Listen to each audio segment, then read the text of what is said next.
اس video میں مضمون جہانگیر خان دا conqueror کے سوال جواب کو حل کیا جائے گا۔ تو چلیے سب سے پہلے دیکھتے ہیں question number 1۔ Why did Jahangir Khan go against his doctor's advice of refraining from taking part in any physical activity? یعنی جہانگیر خان اپنے جو ڈاکٹر تھے ان کی رائے کے برخلاف کیوں گئے، اور انہوں نے یعنی ڈاکٹر نے جو انہیں جسمانی مشقت کرنے سے منع کیا تھا پھر بھی انہوں نے ایسا کیوں کیا؟ تو جواب دیکھتے ہیں۔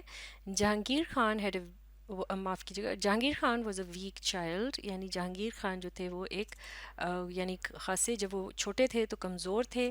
ہی had 2 surgeries for hernia before the age of 12، 12 سال کی عمر سے پہلے ہی ان کے ہرنیا کی وجہ سے 2 آپریشن ہو چکے تھے۔ Doctors forbade him for physical activities but he had a passion to excel in life، گو کہ ڈاکٹر نے انہیں جسمانی مشقت سے منع کیا تھا لیکن پھر بھی ان کے اندر ایک جذبہ تھا کہ وہ زندگی میں آگے بڑھیں۔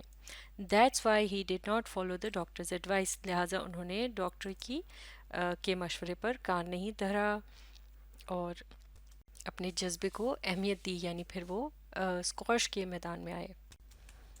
Question number 2. Read paragraph number 6 of the text and say what did Jahangir Khan do to maintain his physical fitness، یعنی کہ چھٹے پیراگراف میں سے دیکھ کر ہم نے یہ بتانا ہے کہ جہانگیر خان اپنے یعنی جسمانی طور پر تندرست اور چاق و چوبند رہنے کے لیے کیا کیا کرتے تھے۔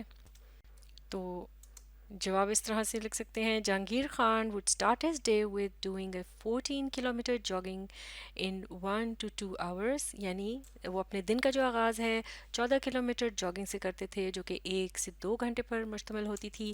After jogging he would do short bursts of timed sprint, یعنی یہ ایک ورزش کا انداز ہے جو کہ جاگنگ کے دوران وہ اپناتے تھے یا اس کے ساتھ ساتھ اس کو یعنی کرتے تھے۔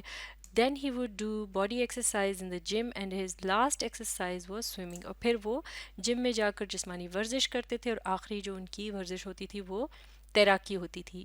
ہی followed this routine 5 days a week، 5 دن میں ہفتے کے 5 جو دن ہے ان میں سے ان کو تو یہ معمول وہ ہفتے کے 5 دن اپناتے تھے۔ This resulted in his incredible fitness level, نتیجتاً غیر یقینی جسمانی تندرستی انہوں نے حاصل کی۔ Question number 3. Give a brief detail of Jahangir Khan's achievements in the light of the text Jahangir Khan the Conqueror، یعنی یہ جو مضمون ہے جہانگیر خان دا کانکرر، اس کی روشنی میں جہانگیر خان کی کامیابی کے متعلق مختصراً بتانا ہے۔ جواب دیکھتے ہیں۔ Answer number 3۔ Jahangir Khan became the youngest winner of world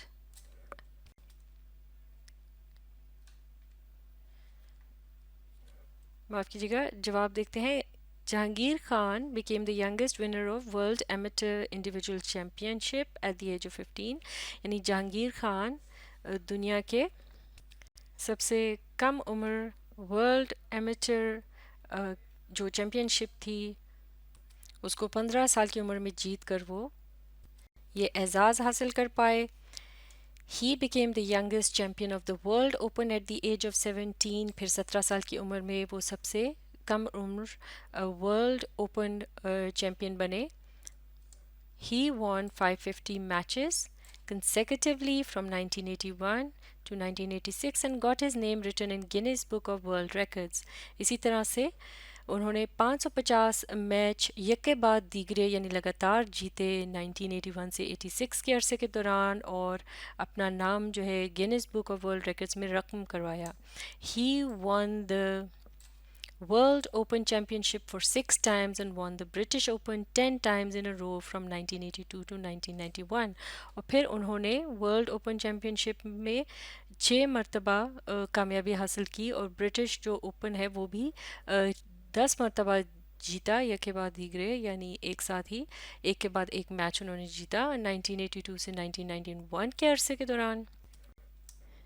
Keeping in view the achievements of Jahangir Khan, compare any other national hero in sports with him، یعنی جہانگیر خان کی کامیابی کو مد نظر رکھتے ہوئے کسی بھی اور قومی ہیرو کا ان کے ساتھ موازنہ کرنا ہے۔ جواب دیکھتے ہیں۔ حسن سردار is a former field hockey player and team captain who won the gold medal at the 1984 Summer Olympics.